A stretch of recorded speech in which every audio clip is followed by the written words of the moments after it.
Hello friends, मैं कुंदन सिंह, आप लोगों का दोस्त। और आज मैं आप लोगों के लिए एम्स लैब टेक्नीशियन का सिलेबस, ये काफ़ी बार मैं कमेंट्स में पढ़ता रहता था, सर एम्स जो लैब टेक्नीशियन का पेपर है उसका सिलेबस चाहिए, ये कैसा होता है।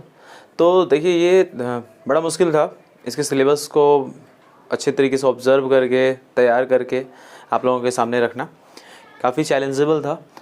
लेकिन मैंने बहुत सारे जो वीडियोज़ पहले मैंने बनाए भी हैं, बहुत सारे जो पेपर्स आ चुके हैं पहले, उन सब के माध्यम से मैंने ये सिलेबस तैयार किया और फाइनली ये आपके लिए काफ़ी हेल्पफुल होने वाला है ये सिलेबस।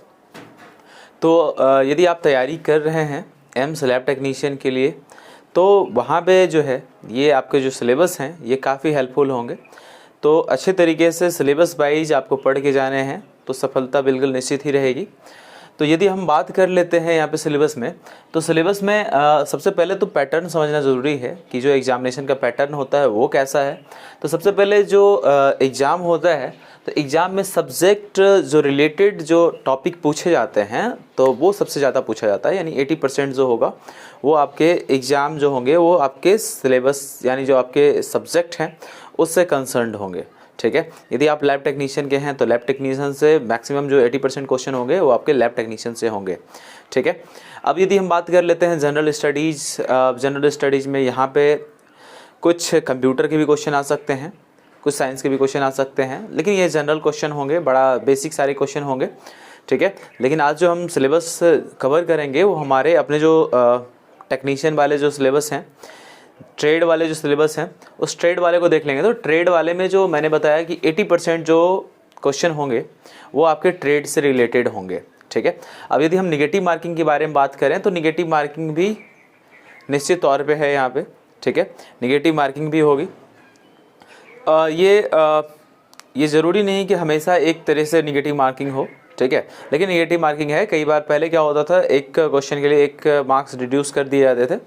तो अभी ज़रूरी नहीं है कि नेक्स्ट जब भी अब आए वैकेंसी आए तो उसमें ये सेम पैटर्न रहे।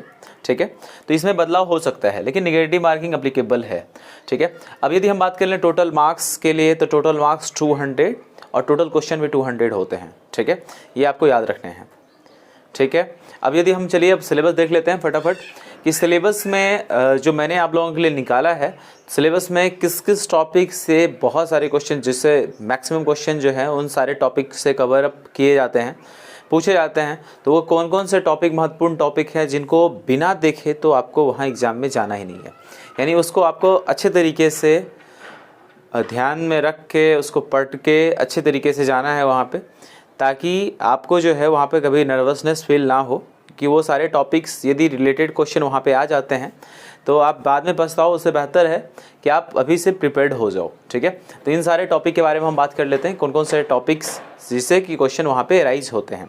ठीक है, तो चलिए सबसे पहले तो हम बात कर लेते हैं कि यदि हम सिलेबस देखते हैं तो सिलेबस में हम लोग को क्या दिखता है कि सिलेबस, चलिए अब यदि हम सिलेबस के बारे में बात करें तो रेंडमली मैंने हर एक सब्जेक्ट जो हैं, जितने भी आप हमारे सब्जेक्ट हैं, माइक्रोबायोलॉजी हैं, हिस्टोपैथोलॉजी हैं, blood banking, haematology, anatomy and physiology, तो इन सारे के मैंने जो मेन टॉपिक हैं जिससे कि क्वेश्चन राइज होते हैं, तो उन सारे टॉपिक में से कौन कौन से टॉपिक हैं जिससे क्वेश्चन बार बार देखने के लिए मिलते हैं, तो उनमें से जैसे कि एबनॉर्मलिटीज़ इन डब्ल्यूबीसी में जो एबनॉर्मलिटीज़ वाले जो क्वेश्चन है उससे आते हैं। Abnormalities in RBC cells, coagulation factor से क्वेश्चन आपको जरूर देखने के लिए मिल जाते हैं। ठीक है, एंटी कोगुलेंट से रिलेटेड क्वेश्चन आपको देखने के लिए मिल जाएंगे। ये सारे मैं हेमेटोलॉजी, ब्लड बैंकिंग से रिलेटेड जो है क्वेश्चन, इन सारे टॉपिक से आते हैं।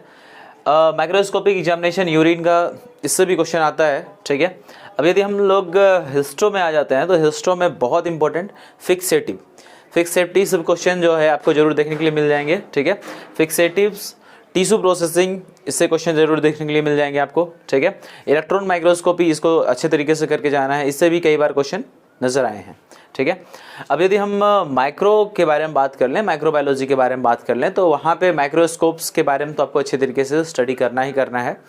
वहाँ पे जो बैक्टीरियाज हैं, ठीक है, जो पैथोजन हैं, तो उसके बारे में बात करना है। जैसे कि पैथोजन्स में हम जितने भी पैथोजन पढ़ रहे हैं, gram positive bacteria, gram negative bacterias, इन सब के बारे में, साथ में आपको जो वायरस के बारे में भी देख के जाना है। कुछ ऐसे भी वायरस होंगे जो डिजीज काउज करेंगे, उन सारे वायरस को आप कम से कम पूरी तरह से अच्छे तरीके से बारी बारी से आप जो है देख लेंगे कि जो कॉमन वायरस, वैसे वायरस जो ज़्यादा से ज़्यादा डिजीज काउज करते हैं, तो वो सारे वायरस के बारे में अच्छे तरीके से आपको स्टडी कर लेना है, ठीक है। उससे रिलेटेड टेस्ट आखिरकार हम उसको आइडेंटिफाई कैसे करेंगे, यदि कोई बैक्टीरिया है उसको आइडेंटिफाई कैसे करेंगे, तो उससे रिलेटेड टेस्ट भी आपको ज़रूर देख लेने हैं इसमें, ठीक है। अब यदि हम और बात कर ले जाए तो कल्चर मीडिया के बारे में बहुत इंपॉर्टेंट है। कल्चर मीडिया से भी कई क्वेश्चन अराइज होते हैं, ठीक है, तो कल्चर मीडिया भी आपको ज़रूर देख लेने हैं, ठीक है। चलिए अब कुछ रैंडम टॉपिक जो कि आते ही आते हैं, थोड़ा एनाटॉमी के बारे में बात कर लेते हैं। एनाटॉमी एंड फिजियोलॉजी में जितने भी सिस्टम हैं, जैसे कि रेस्पिरेटरी सिस्टम है, डाइजेस्टिव सिस्टम है, ठीक है, आपका एक्सक्रीटरी सिस्टम है, तो इन सारे सिस्टम्स के बारे में आपको सबसे पहले स्टडी कर लेने हैं अच्छे तरीके से, ठीक है। बॉन्स के बारे में अच्छे से स्टडी कर लेने हैं, ठीक है। हार्मोन्स के बारे में अच्छे से स्टडी कर लेना है, तो क्योंकि इससे क्वेश्चन आपको जरूर देखने के लिए वहाँ पे मिल सकता है, ठीक है। तो एक सिलेबस में आपको देखने के लिए मिलेगा सेफ्टी वाला, सेफ्टी मेजरमेंट्स, फर्स्ट एड्स, तो इससे काफ़ी कॉमन सा क्वेश्चन आ सकता है, तो इसको भी जरूर आप देख के जाएंगे, ठीक है। जो कंप्यूटर एप्लीकेशन के क्वेश्चन होंगे, ये काफ़ी बेसिक से क्वेश्चन होंगे, तो ज़्यादा परेशानी नहीं ये क्रिएट करेगा।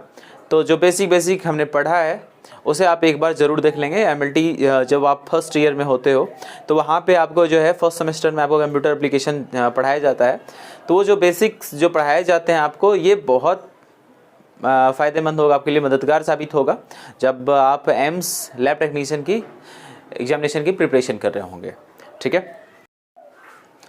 अब थोड़ा मिक्सअप देख लेते हैं कुछ और भी टॉपिक, ठीक है। जैसे कि आपको यहाँ पे हाइपर सेंसिटिविटी टेस्ट, इससे भी क्वेश्चन कई बार आपको एक या दो क्वेश्चन जो है ज़रूर हर बार देखने के लिए मिल जाते हैं, तो हाइपर सेंसिटिविटी टेस्ट ज़रूर देख लेंगे आप, ठीक है। उसके बाद एनीमिया से जो है ये भी क्वेश्चन आ जाता है, डिफरेंट टाइप्स की जो एनीमिया होते हैं, इससे भी क्वेश्चन जरूर देखने के लिए मिलते हैं, तो इसको आपको अच्छे तरीके से कर लेना है।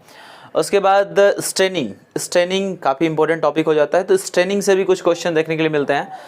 उसके बाद स्पेक्ट्रोफोटोमेट्रिक जो मेजरमेंट्स होता है, अलग अलग फ्लूइड का जो मेजरमेंट होगा स्पेक्ट्रोफोटोमेट्री, तो उससे भी क्वेश्चन जरूर आता है, तो इसको भी आपको जरूर देख लेना है, ठीक है।